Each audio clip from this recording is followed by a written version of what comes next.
دوستوں ذرا اپنے گھر کے اندر اپنے خاندان چچا پھوپھو تایا کا ایک لسٹ بنائیے، محلے میں جا کے دیکھیے، آپ کے گھر سے لے کے گلی کے اینڈ تک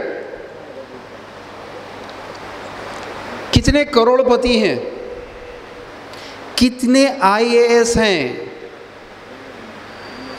کتنے آئی پی ایس ہیں، کتنے سی ای او ہیں۔ یہاں ناندیڑ سے میں حیدرآباد تک بائی ٹرین کئی بار سفر کر چکا، بائی بس کئی بار سفر کر چکا، کئی فیکٹریز دیکھے میں نے، کئی انڈسٹریز دیکھے، کئی بڑی شاندار ٹاورز اور بلڈنگز دیکھے میں نے، انتہائی جاذب نظر بینکس کی عمارتیں دیکھی۔ حسرت رہ گئی کہ کسی بلڈنگ، کسی فیکٹری، کسی انڈسٹری میں کوئی مسلمان اونر ہو، کوئی مسلمان سی ای او نکلے، کوئی مسلمان فائنانس کنٹرولر نکلے، لیکن مسلمان واچ مین سارے ملے، سارے مسلمان ڈرائیور ملے، سارے مسلمان چپراسی ملے۔ دوستو کیا میں غلط کہہ رہا ہوں؟ آپ کے محلے میں آئی اے ایس کتنے ہیں؟ آپ کے محلے میں آٹو ڈرائیور اور ٹیکسی ڈرائیور اور رکشہ ڈرائیور کتنے ہیں؟ دیکھ لو۔ یہ غربت اور افلاس آج کے معاشرے کا سب سے بڑا پرابلم ہے۔ یہ گراؤنڈ ریالٹیز اس کو بولتے ہیں۔ Let us talk on ground realities. یہاں سے شروع کرو۔ غربت اور افلاس تمام برائیوں کی جڑ ہے۔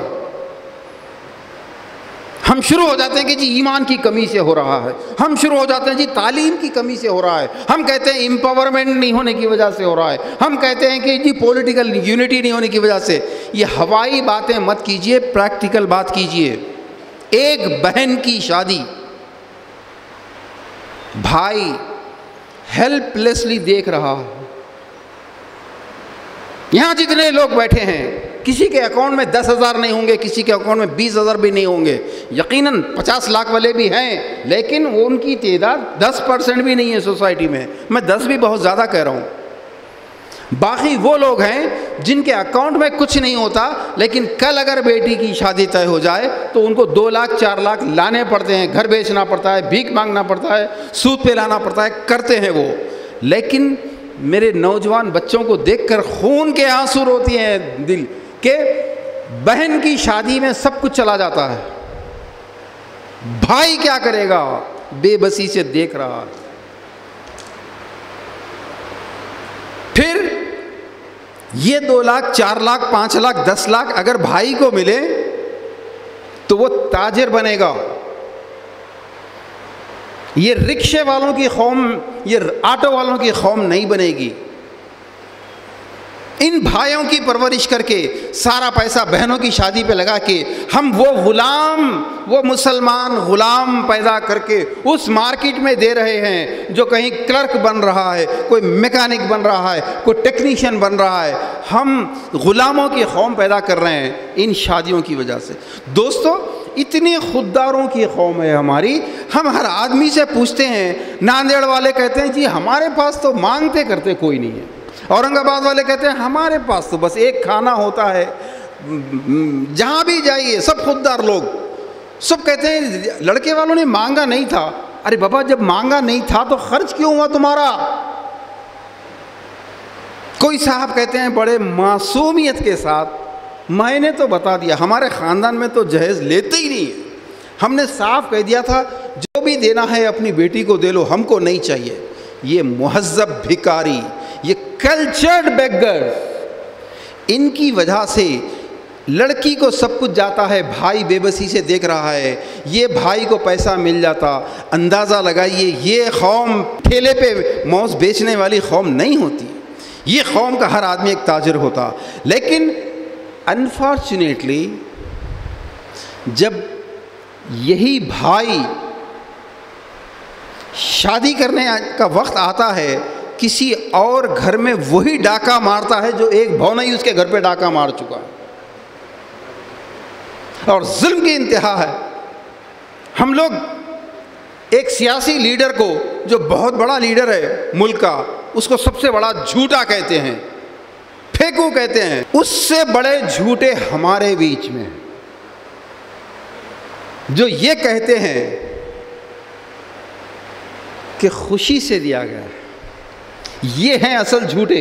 اس بڑے جھوٹے سے بڑے جھوٹے یہ ہیں کہ ہم نے مانگا نہیں تھا کچھ بھی، وہ لوگوں نے زبردستی دیا۔ یہ جھوٹے ہیں۔ دوستو ایمانداری سے بولیے، آپ ہمارے درمیان 5% لوگ ہوں گے جو خوشی سے دیتے ہیں، لیکن یہ کتنا بڑا فتنہ پھیلا رہے ہیں، یہ کتنے بڑے شرانگیز لوگ ہیں، یہ کتنے بڑے ابو جہل اور ابو لہب ہیں۔ ان کی وجہ سے جو ٹریڈیشن بنا، ان کی وجہ سے جو سسٹم بنا، اس پر چلنے کی وجہ سے مجھے کوئی ایک آدمی کھڑے رہ کے بولے ہاں آج شادیوں میں جو کچھ کھانا کھلایا جا رہا ہے، یہ پلسر گاڑی بھیک میں دی جا رہی ہے، اس بے غیرت کو وہ جو پلنگ دیا جا رہا ہے جس پر وہ سوتا ہے، کہ وہ بے غیرت بلینکٹ کسی اور کی ہے اوڑھ رہا ہے، تکیہ کسی اور کا ہے سر رکھ کے سو رہا ہے، یہ پلنگ کسی اور کا ہے، پلسر کسی اور کی ہے۔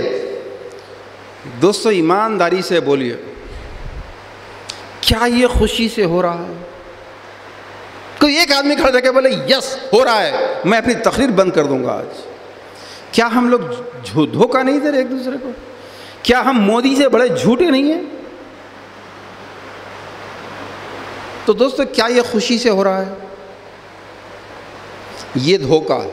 آپ کو خوشی سے کر سکتے ہیں کہ اجازت نامے ملے، یہ چور دروازوں کی وجہ سے آج تک۔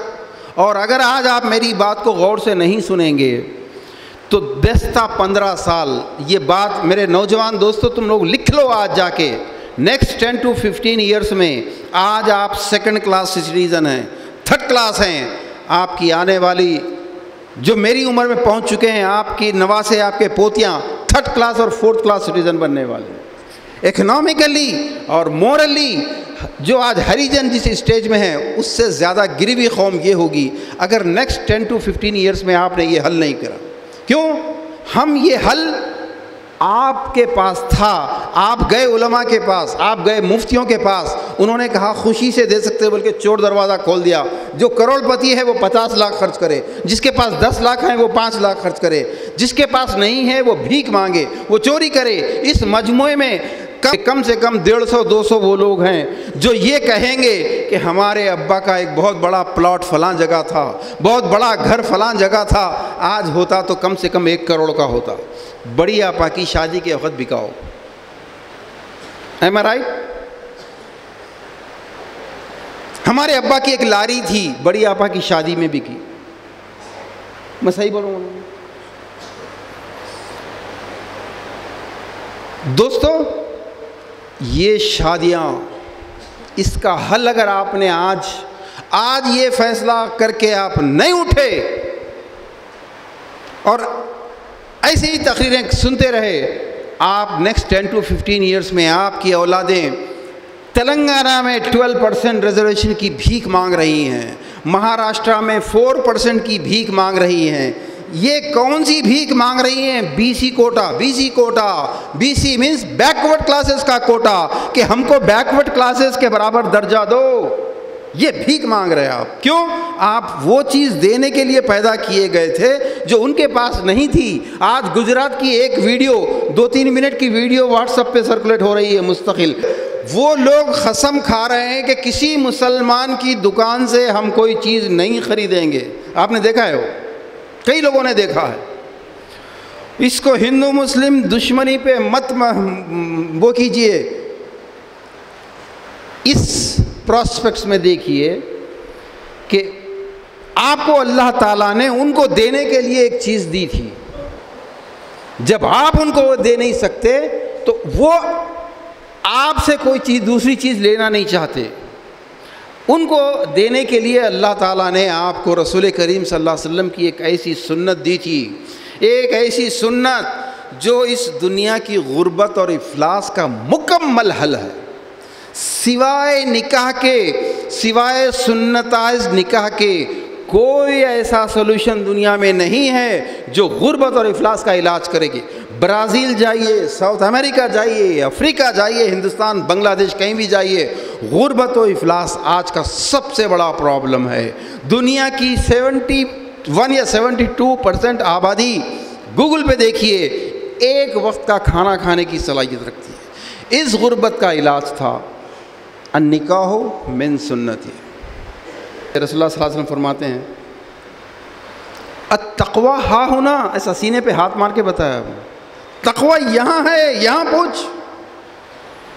ایک اور حدیث میں فرمایا استفتی بقلبک، اپنے دل سے پوچھ، اپنے ضمیر سے پوچھ۔ ہم نے ضمیر سے نہیں پوچھا، بلکہ اپنے فلسفے ضمیر کو سنا کر، اپنے فلسفے ضمیر کو پیش کر کے خود مطمئن ہو گئے کہ بھائی جس کی جو استطاعت ہے کرنا چاہیے۔ کتنا مزہ آتا ہے نا۔ ارے اللہ نے دیا ہے تو اپنی اولاد پہ خرچ کرو۔ دیکھیں کتنا پیارا فلسفہ ہے، بالکل کامن سینس کی بات لگ رہی ہے۔ ارے بچی کا نام ہوگا، بچی خوش تو رہے گی، اگر کوئی خوشی سے دے رہا ہے ایکسیپٹ کرنا چاہیے نا۔ دیکھو کتنا اچھا فلسفہ ہے یہ۔ تو پھر کیا ضرورت تھی رسول اللہ صلی اللہ علیہ وسلم کو یہ کہنے کی کہ نکاح من سنتی، نکاح میری سنت ہے؟ کیا اس سے پہلے نکاح نہیں ہوتے تھے؟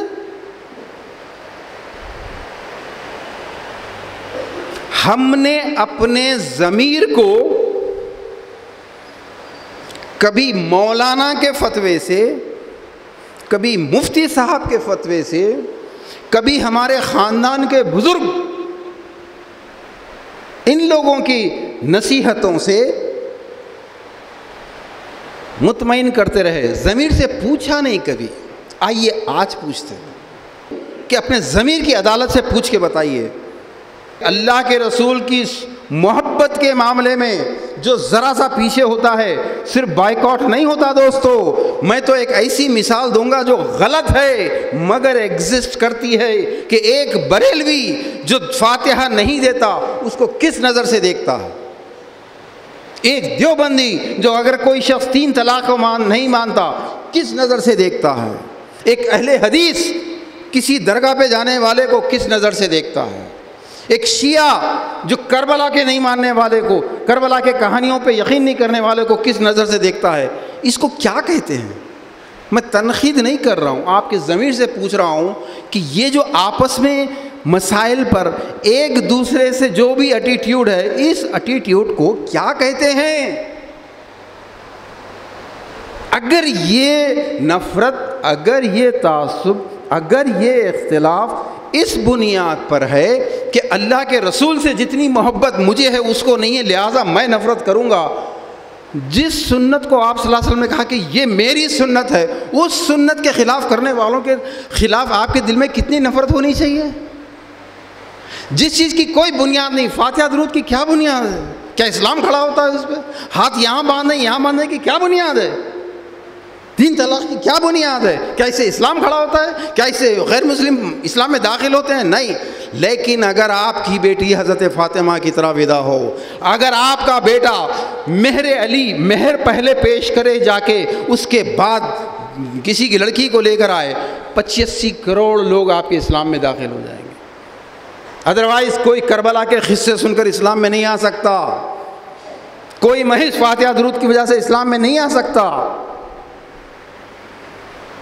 بولیے جو ہمارے نبی کے طریقے پر نکاح نہ کرے، باقی سب کر رہا ہے، داڑھی، ٹوپی، عمرہ، نماز، وضو، غسل، ہر چیز کر رہا ہے، لیکن جس سنت کو رئیس السنہ، تمام سنتوں کی رئیس، کیونکہ کسی سنت کو اللہ کے رسول صلی اللہ علیہ وسلم نے یہ نہیں کہا کہ یہ میری سنت ہے، نکاح کو کہا میری سنت ہے۔ جس سنت کو آپ نے اتنا عزیز، اتنا اہم، اتنا عظیم قرار دیا، اس سنت پر نہیں چلنے والے سے آپ کا اختلاف اس حد تک ہونا کہ بائیکاٹ ہی نہیں، اس کی شکل نہیں دیکھنا، یہ محبت ہے۔ اللہ کے نبی کی بیٹی کی شادی ہو رہی ہے، کوئی کھانا نہیں کھلاتا، آپ نے کوئی کھانا نہیں کھلایا، لیکن آپ کہہ رہے ہیں میرا خاندان بہت بڑا ہے۔ آپ اللہ کے رسول کی توہین کر رہے ہیں یہ کہہ کے ان کا خاندان کیا تھا، میرا خاندان ہے۔ میرے دوستو آپ کے ضمیر کی عدالت سے پوچھئے کیا ایسی شادی میں جانا چاہیے؟ کیا ایسی شادی میں جانا چاہیے؟ دوستو آپ کے ضمیر کی عدالت میں میں دوسرا پروف، دلیل رکھتا ہوں۔ بیٹا ایک بات بتاؤ، نوجوانوں تم بولو، آپ کی گاڑی پکڑے گئی